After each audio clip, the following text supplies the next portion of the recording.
то в России выпускается не больше 15 лимфологов в год. Вот это отеки, про которые я сейчас говорю, как раз связано с отеками лимфатической природы. Поэтому если вы постоянно потеете с неприятным каким-нибудь зловонным запахом, это просто говорит о том, что организм уже не справляется. Это говорит о том, что организм нездоров, и лимфатической системе приходится все уже вводить через кожу. Вы должны понимать то, что лимфатические сосуды, они пронизывают все ткани. Кто в бане парится, тот 100 лет не старится. Да, то есть это намек древней мудрости о том, что нужно заниматься дополнительно процессом детоксикации через банные процедуры. И целлюлит — это как раз проблема тоже лимфатической системы. Всем привет, с вами Евгений Козлов и канал Твое Здоровье. Сегодня мы с вами поговорим на очень интересную тему, которая напрямую влияет на здоровье человека, на здоровье всех внутренних органов, и про которую практически из врачей никто не говорит. Эта тема называется лимфатическая система. Лимфатическая система считается такой тайной системой. Тайной почему? Потому что про нее очень мало говорят и действительно мало кто разбирается. Если говорить про классическую медицину, то в России выпускается не больше 15 лимфологов в год. Поэтому тема, которая еще в России очень сильно изучается, исследуется. И сегодня мы с вами на эту тему обязательно подробно поговорим, как мы обычно это делаем с вами во всех роликах. Подробно обсуждаем все темы, рассматриваем причины, следствия, и я, соответственно, даю решение, что же делать. Многие люди и не знают про лимфатическую систему, о том, что она у них есть. Давайте начнем разбираться с анатомией и физиологией, как обычно это мы с вами делаем. Лимфатическая система является частью сердечно-сосудистой системы.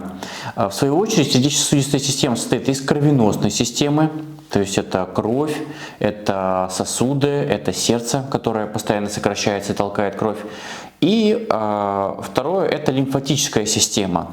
Лимфатическая система состоит из лимфатических сосудов, из лимфатических узлов, про которые вы точно знаете. Самые крупные лимфатические узлы находятся в паховой области, это паховые лимфоузлы. Очень крупные лимфатические узлы находятся в районе живота.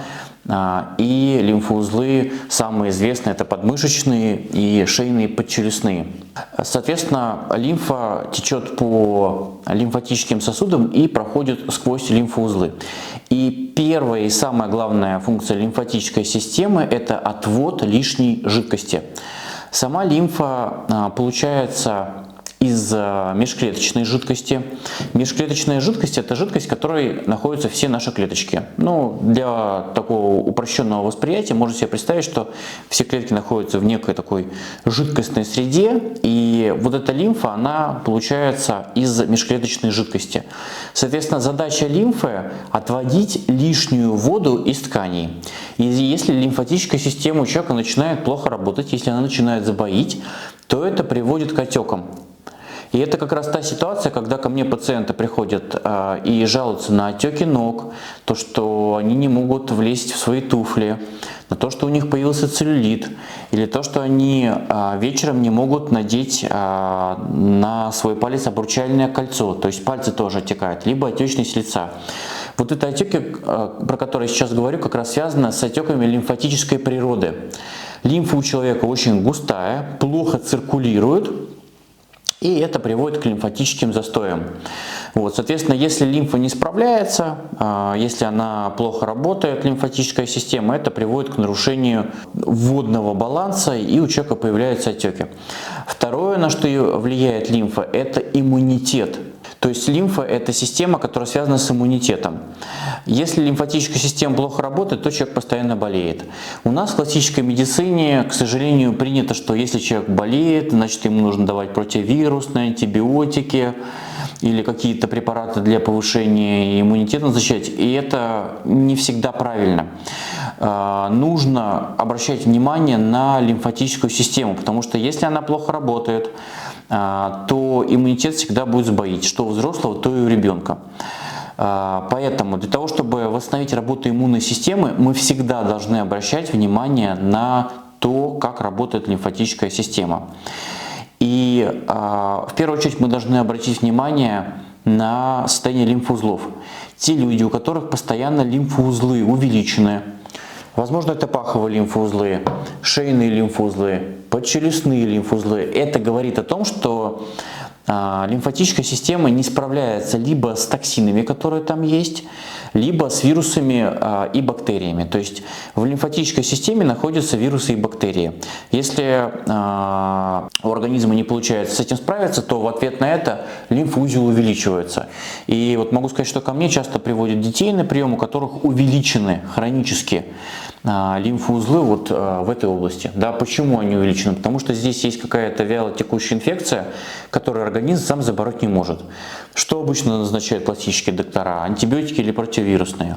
А что нужно на самом деле делать? Работать с лимфатической системой, работать с дренажом, назначать лимфогонные травы, лимфогонные сборы, способствовать току лимфы, тогда лимфоузел рассосется и бактерии или вирус, который там находится, будут полностью побеждены. То есть увеличенные лимфоузлы – это тоже один из симптомов, который нам говорит о том, что с лимфатической системой есть какие-то неполадки. Следующий важный симптом, который нам говорит о том, что нужно обратить внимание, он связан с постоянной субфебрильной температурой. Эта температура в пределах 37,3 и 37,5 градусов. Соответственно, если у человека эта температура повышена, то это тоже может нам намекать на то, что у человека есть проблемы с лимфатической системой. Дальше идем. Лимфатическая система – это самая главная детоксикационная, дренажная система нашего организма. То есть все токсины находятся в лимфатической системе. Если вы хотите, чтобы токсины у вас хорошо выводились, работайте именно с ней. И при перегрузке лимфатической системы первое, что начинается в организме, человек начинает сильно потеть. И он начинает потеть с очень неприятным запахом.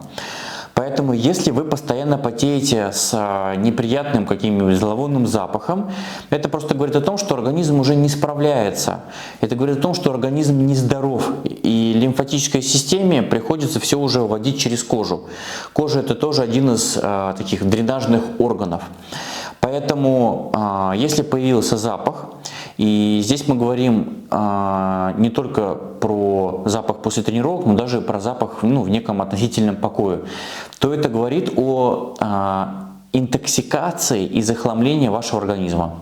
И это значит, что пора чистить вашу лимфатическую систему, потому что она загрязнилась, справиться не может и подключает уже другие детоксикационные системы. Прыщи, которые появляются, это тоже говорит о захламлении лимфатической системы. Прыщи могут быть как на лице, в области лица, акне или постакне. Это будет говорить о нарушении тока лимфы именно вот в верхней части тела. И прыщи даже могут быть на ягодицах. И это будет говорить о нарушении тока лимфы в тазу. И как раз зона таза – это зона с наибольшим застоем лимфы. Почему? Потому что человек в течение дня современный очень много сидит. И многие мне пациенты рассказывают про свой образ жизни, когда они утром встали, поели, сели в машину, на машине сидят, доехали до работы, опять приехали на работу, сидят, потом возвращаются с работы на машине, приезжают домой, сидят и потом ложатся спать в горизонтальное положение. То есть природа так не задумывала человека, что человек будет постоянно сидеть. И из-за того, что человек постоянно сидит, у него пережимаются паховые лимфоузлы, и это приводит к застойным процессам. То есть в тазу лимфа не циркулирует. И это уже в свою очередь приводит к появлению молочницы, к увеличению паховых лимфоузлов, к снижению потенции. Это приводит к появлению вялотекущих инфекционных процессов в тазу, влияние на эрекцию и на урологические, гинекологические заболевания. Да, потому что именно в тазу находятся самые такие крупные лимфоузлы. А из-за того, что человек находится в постоянной гиподинамии, постоянно сидит там за ноутбуком или смотрит телевизор, у него лимфа не циркулирует. И еще есть один такой тревожный звоночек, который нам будет говорить о том, что есть проблема с лимфосистемой. Это такие патологии, как экземы, нейродермиты и псориазы. То есть, если есть кожные проблемы, это тоже нам может говорить о том, что лимфатическая система не справляется, и организм выводит все изнутри наружу. Вот. Это такие признаки, которые игнорируют многие люди и даже вообще никак не обращают внимания на свою лимфатическую систему и не понимают, как это работает. И сейчас мы с вами уже будем двигаться дальше, будем разбираться про методы, которые мы должны использовать для того, чтобы улучшить работу лимфатической системы. Первое, самое главное, что мы с вами должны понять и в чем разобраться, это то, что у лимфатической системы нет своего сердца. То есть, если у кровеносной системы есть сердце, оно постоянно сокращается и кровь двигается, циркулирует, то у лимфатической системы сердца, к сожалению, нет. Сердцем лимфатической системы являются наши обычные мышцы. И если мы не двигаемся, весь день сидим на работе, находимся в состоянии гиподинамии, то наша лимфа не движется, и наша лимфа превращается в болото. И здесь можно себе такую представить картину, что вот лимфа превращается в болото, а в болоте как раз заводятся разные микроорганизмы. И застойная лимфа – это идеальная среда для того, чтобы в лимфатической системе появлялись и грибки, и вирусы, и паразитарная флора. Поэтому чем меньше вы двигаетесь, тем более застойная лимфа, тем хуже она будет циркулировать. И первый и самый главный способ для того, чтобы лимфатическая система заработала, это много двигаться. Здесь мы используем правило 10 тысяч шагов. Эти 10 тысяч шагов вы должны в течение дня успевать нахаживать, двигаться и вот эту лимфу стимулировать. Второе, что мы здесь используем, это самое простое упражнение, как приседание. Да, почему меня здесь больше всего заинтересовали в свое время приседания? Потому что в паху, как мы уже с вами говорили, и в ногах находятся очень крупные лимфоузлы. И приседая, мы будем вот эту зону таза постоянно прокачивать. Плюс в районе ног находятся одни из самых крупных мышц. Соответственно, когда крупные мышцы работают, они, соответственно, очень сильно вот эту застойную лимфу всю проталкивают. Поэтому обязательно, если вы хотите начать заниматься серьезно своей лимфатической системой, вам нужно каждый день или через день начать приседать. Также подключить упражнения на пресс. То есть любые, это могут быть крутки, это может быть подъем туловища, подъем ног. Почему? Потому что в животе тоже находится огромное количество лимфатических узлов в районе кишечника. Поэтому если мы как-то работаем с животом, с прессом, то мы стимулируем ток лимфы. Если мы не работаем, то там все превращается в болото. Конечно же, здесь мы еще используем специальные упражнения дренажные. Как правило, это упражнения, связанные с тряской, или эти упражнения еще называют трясучка. И я вам рекомендую на YouTube найти упражнение, которое называется тараканчик. Это когда человек поднимает лежа на спине, поднимает руки, поднимает ноги и в течение пару минут начинает ими вот так вибрационно двигать. Это упражнение даже сильнее дренирует лимфу, нежели когда человек занимается в зале, например, там, в какой-нибудь спортзале, либо в качалке, потому что именно вибрационные движения очень сильно стимулируют лимфу. Поэтому упражнение тараканчик – это одно из таких сильных лимфодренажных упражнений, которое помогает вот эту застойную лимфу заставлять циркулировать. Конечно же, здесь мы начинаем усиленно ходить, усиленно двигаться, заниматься спортом. И это самое первое, что мы должны сделать для своей лимфы. Если мы этого делать не будем, то рано или поздно ваше тело превратится в болото, вот, застойное лимфатическое, где болезни будет предоставлена идеальная среда для появления. Да? Вы должны понимать то, что лимфатические сосуды, они пронизывают все ткани. То есть, как кровеносные сосуды делятся вот на крупные сосуды и на мелкие сосуды, так и лимфатические сосуды бывают крупные и мелкие. И лимфосистема, она находится внутри всего нашего организма. Это как система таких маленьких трубочек. Если на каком-то из этапов происходит застой, там сразу появляется идеальная среда для появления болезни. Поэтому не допускайте лимфозастоев ни в ногах, ни в руках, ни в животе. Кстати, явные такие звоночки плохой работы лимфатической системы – это когда после одежды остаются следы. Например, после часов, если остаются следы, это говорит о том, что лимфа плохо циркулирует в руках. Либо если после носков остаются следы, это тоже говорит о плохой циркуляции лимфы. Либо если вы носите тугое белье, нижнее, трусы, часто вот мужчина обычно страдает этой темой, носит очень тугое нижнее белье, это тоже приводит к застою лимфы. Поэтому не носите тугое белье для того, чтобы лимфа циркулировала хорошо. И если вы видите, что у вас остаются какие-то следы, это такой важный звоночек, на который вы должны обратить внимание. Следующий шаг, который мы с вами будем делать, помимо того, что заниматься своими мышцами, да, которые являются естественным сердцем лимфатической системы, это каждый день заниматься контрастным душем. Именно переменно горячая и холодная вода будет вызывать расширение и сужение сосудов. И не только кровеносных, как многие считают, но и лимфатических. И если мы возьмем за привычку утром или вечером принимать контрастный душ хотя бы по 10-15 минут, то мы будем очень сильно стимулировать свою лимфу. Как обычно это делают? В течение 40 секунд поливают себя такой приятной теплой горячей водой, и в течение 20 секунд, то есть меньшее время, поливают себя холодной водой. Я не рекомендую сначала поливать себя самой холодной водой, а рекомендую потихонечку температуру понижать в течение ближайших 2-3 недель, как вы начали этой процедурой заниматься, потому что тело должно адаптироваться. Самое главное, чтобы была разница температуры. И, соответственно, вы должны так поработать и с ногами, и с руками, и с животом, и с зоной шейно-воротниковой. То есть все тело вы должны таким образом стимулировать. То есть контрастные процедуры очень сильно помогают восстановлению тока лимфы. То же самое вы можете делать и в бане, потому что баня — это тоже одна из самых лимфодренажных сильных процедур, потому что мы в бане работаем вениками, да? Мы эмулируем вот ту тряску, про которую я вам говорил, плюс само воздействие тепла. И если вы потом еще пойдете окунетесь в купель, либо будете растираться снегом, либо примете холодный душ, вы тоже будете стимулировать вот этой разницей температур, ток лимфы. Но даже если вы просто так будете принимать баню с вениками, это тоже будет очень хорошо сказываться на токе лимфы. И я думаю, многие люди, которые очень сильно потеют, в том числе запахом, обращали внимание на то, что после бани в течение 5-6 дней не перестают потеть. Почему? Потому что баня стимулирует очень сильно лимфоток и детоксикацию через кожу. Вот, поэтому, если вы хотите, чтобы у вас была чистая лимфа, обязательно начните ходить в баню хотя бы один раз в 7-10 дней.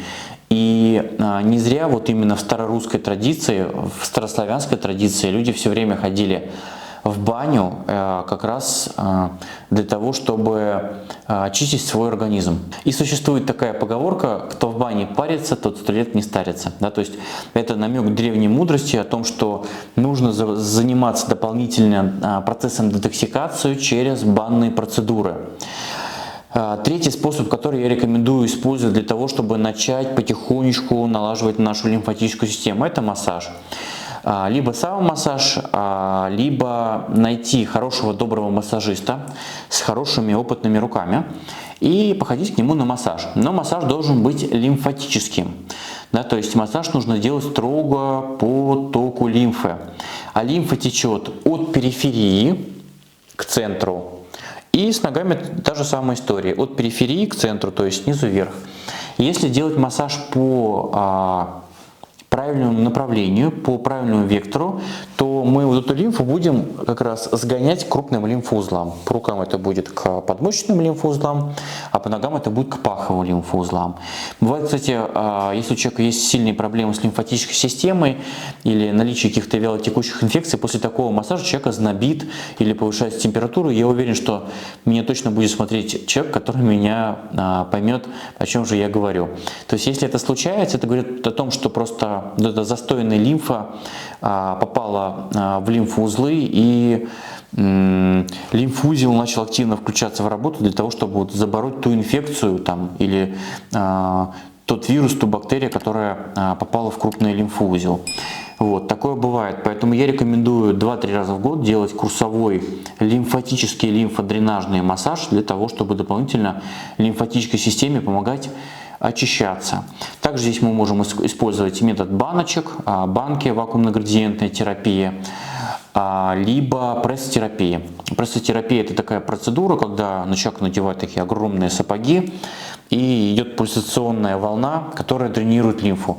Женщины точно эту процедуру знают, потому что ее используют как антицеллюлитную. И целлюлит — это как раз проблема тоже лимфатической системы, то есть лимфа очень плохо циркулирует. Поэтому и со временем образуется та самая апельсиновая корка. И как только человек лимфу начинает разгонять, апельсиновая корка уходит.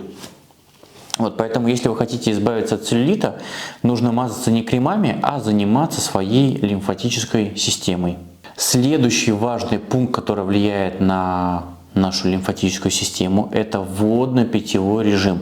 Я про него неустанно буду рассказывать вам каждую лекцию. Дело в том, что текучесть лимфы очень сильно зависит от того, сколько мы воды пьем каждый день. И многие пациенты ко мне приходят и говорят, что они пьют 1 стакан в день, и им больше вообще не хочется. И почему вы, доктор, меня заставляете пить больше воды? Мне больше не хочется. Ведь дело в том, что это просто привычка человека. Но если человек начнет распиваться водой, то есть пить больше, чем ему хочется, он со временем почувствует очень сильную жажду. Просто человек настолько сильно мог забить себе вот это ощущение жажды, что организм уже не срабатывает. Поэтому для того, чтобы ваша лимфа была жидкой, текучей и хорошо циркулировала, нужно выпивать не менее 1,5 литров чистой воды в день на взрослого человека. Соки, борщи, супы, смузи не в счет. То есть просто 1,5 литра чистой воды в день минимум. Не спортсмену нужно выпивать. Если вы это игнорируете, воду не допиваете, ну тогда я могу сказать, что у вас точно лимфа будет густая, и со временем это приведет к какой-то болезни.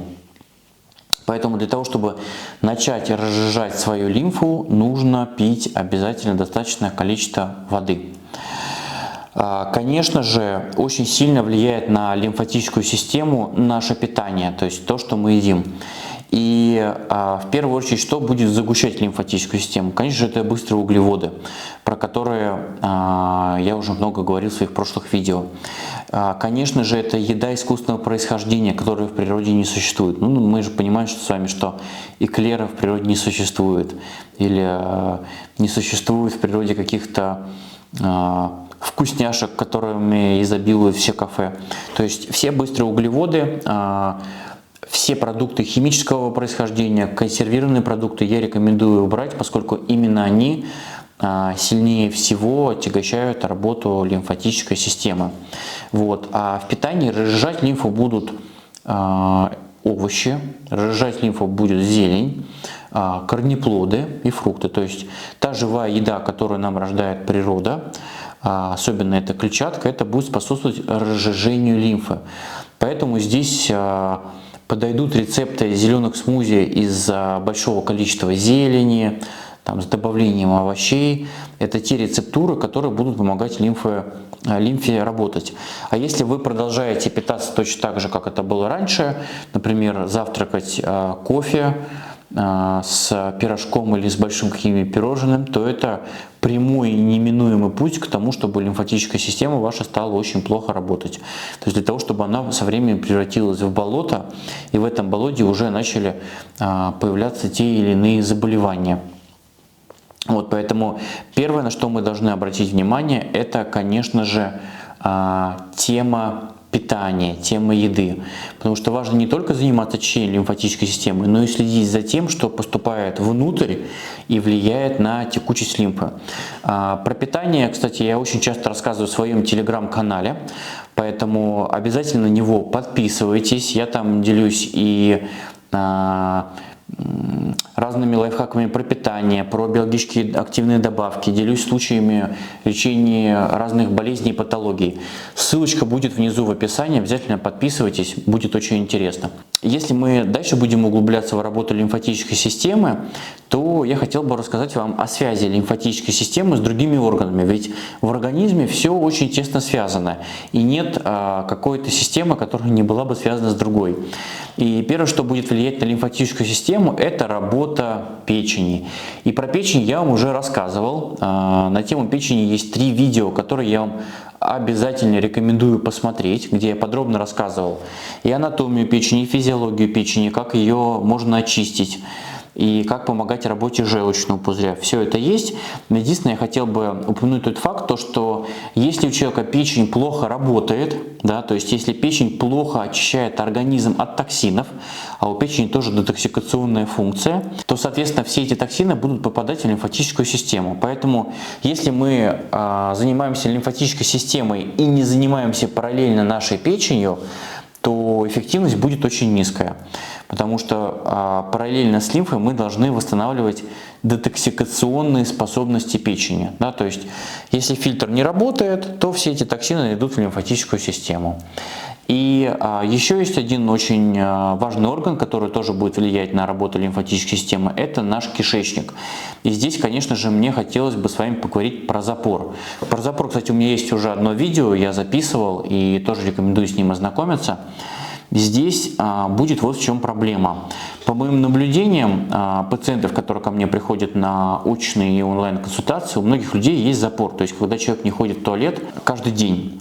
И если у человека вот эти каловые массы находятся длительное время в толстом кишечнике, это приводит к тому, что вот эти все токсины из кишечника напрямую попадают в лимфатическую систему. Поэтому пока мы человеку не вылечим запор, не вылечим толстый кишечник, да, не уберем воспаление, не восстановим микрофлору, то туда внутрь через кишечную стенку в лимфу, в лимфатическую систему будут попадать все токсины. Поэтому работа с темой кишечника, работа с темой запоров – это то, что вы должны тоже делать параллельно с восстановлением лимфатической системы. Тогда она у вас заработает. А если просто работать с одной лимфатической системой, то тогда эффективность будет, конечно же, ниже. Вот, поэтому мы организм должны с вами рассматривать целостно, со всех сторон. Да, это называется в медицине у нас холистический подход. И если мы будем придерживаться такой тенденции, то тогда ваша лимфа очень быстро очистится. Я для вас специально подготовил сбор для очищения лимфатической системы. Я много в своих видео и часто рассказываю то, что я являюсь фитотерапевтом и лечу своих пациентов травами, сборами, фитопрепаратами. И специально подготовил для вас лимфодренажный сбор, который обязательно нужно пропивать 2 раза в год для очищения своей лимфатической системы. Состав у этого сбора такой. Лист или цветы талги вязолистный 30 грамм, донник желтый 20 грамм, лист брусники 30 грамм, лист березы 20 грамм и зверобой 30 грамм. Все эти травы нужно смешать и принимать таким образом. Утром вы берете столовую ложку с небольшой горочкой данного сбора, разводите на 0,7-0,8 литра кипятка, настаиваете час и процеживаете. Процедить это значит убрать жмых. И выпиваете данный сбор за 3 приема утром, в обед и вечером. Сбор рекомендую пить до еды. Этот сбор, который состоит из лимфостимулирующих лимфогонных трав. Поэтому данный сбор я рекомендую пропивать курсом, хотя бы 1,5-2 месяца для того, чтобы эффект накопился. Кстати, данный сбор будет способствовать и рассасыванию лимфоузлов увеличенных, и данный сбор будет очень хорошо детоксицировать весь организм, улучшать текучесть лимфы.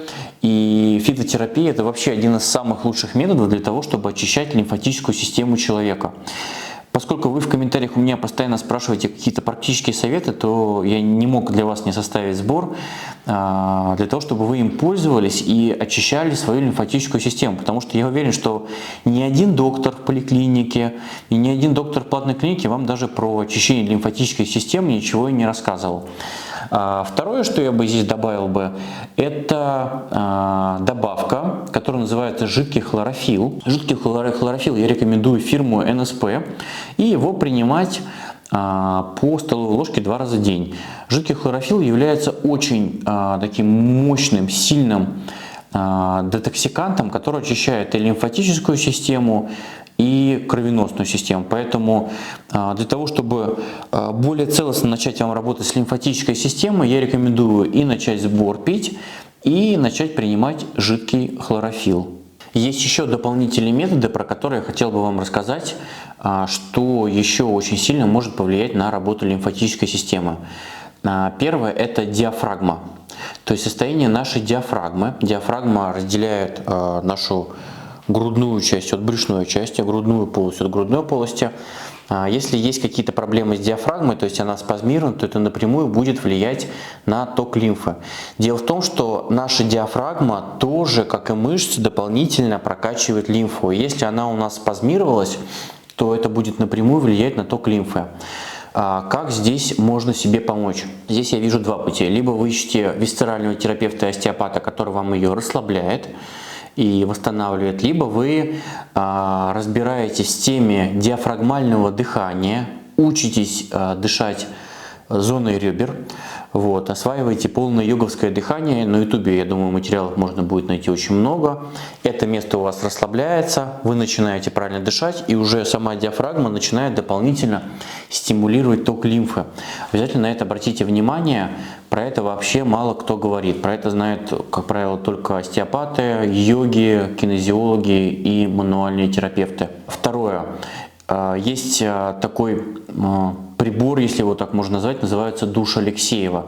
Это специальный лимфодренажный душ, который, по сути, представляет из себя лейку, которая потом прикрепляется к шлангу. И в этой леечке очень много дырочек конусоидальной формы, то есть формы, которая позволяет делать очень сильный напор. То есть, по сути, это такой душ Шарко.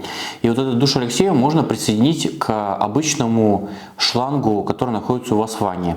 И с этим душем Алексеева начать заниматься. Могу сказать, что если вы начнете им заниматься, то от него очень хорошо уходит целлюлит, уходят лишние объемы, уходит вот эта застойная жидкость, да, про которую мы как раз с вами говорим.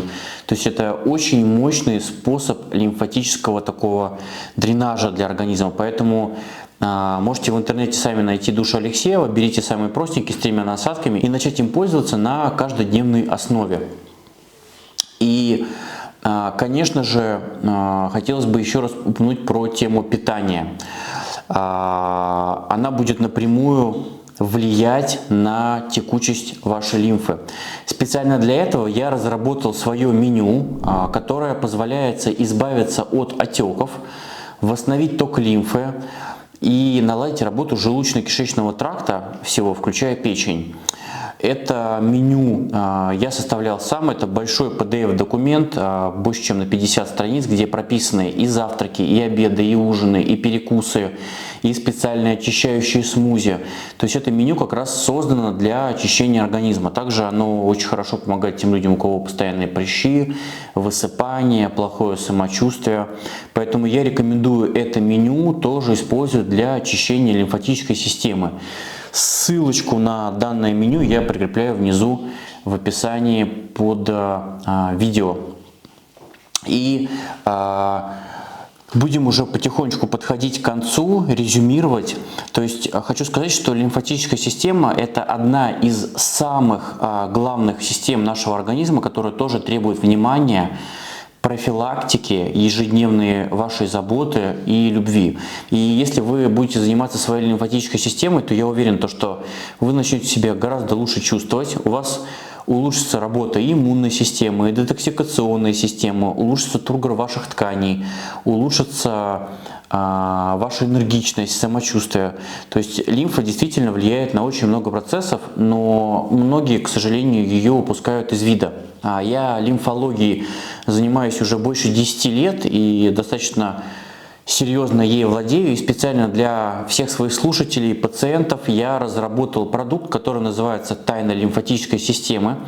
Это такой достаточно длительный вебинар, который идет больше 3 часов, в котором я полностью рассказываю, как можно восстановить свою лимфатическую систему, какие препараты пить, какие сборы пить, какие упражнения делать. Расписываю целостную схему, целостный подход для того, чтобы помочь человеку, который не разбирается ни в анатомии, ни в физиологии, для того, чтобы человек с нуля разобрался в своей лимфатической системе и смог помочь себе и своим родственникам и друзьям. Ссылочку тоже прикрепляю внизу в описании под видео, обязательно пользуйтесь. Там сконцентрирован весь мой опыт, все мои знания по лимфологии. Те, кто уже воспользовались данными материалами, данным видео, пишут мне постоянно очень такие хорошие, приятные отзывы о том, что им это очень сильно и помогло справиться с заболеваниями, и кому-то помогло просто спрофилактировать будущие заболевания и просто улучшить свое самочувствие. Благодарю вас за просмотр данного видео. Друзья, вы меня очень сильно мотивируете на запись последующих видео, на подготовку следующих материалов. И именно благодаря вам растет мой канал. Я его буду дальше развивать. Обязательно пишите, какие темы вам еще интересны, с какими темами вы хотели бы еще ознакомиться. Я сообщения все читаю, анализирую и уже исходя в том числе и из ваших потребностей готовлю все следующие видео. И также всем своим слушателям в подарок я дарю бесплатный гайд, большую такую методичку, которая посвящена здоровью, которая посвящена восстановлению своего здоровья. Называется «10 простых шагов к здоровью, молодости, хорошему самочувствию». В этом гайде я подробно рассказываю, с каких конкретно шагов нужно начинать путь к здоровью абсолютно любому человеку. И я бы очень хотел, чтобы этим гайдом воспользовался абсолютно каждый мой зритель, слушатель, для того, чтобы улучшить свое самочувствие. Ведь самое дорогое то, что у нас есть, это наше здоровье, наше самочувствие, потому что если мы себя чувствуем хорошо, если мы не болеем, тогда мы можем заниматься своим предназначением. То есть обязательно пользуйтесь гайдом, я его тоже прикрепил в описании под видео, скачивайте и пишите потом отзывы, какие у вас изменения позитивные произошли в вашем здоровье. И я благодарю вас за просмотр этого видео, обязательно ставьте лайки, делитесь с друзьями. И с вами до встречи, встретимся в следующих моих выпусках. Пока-пока.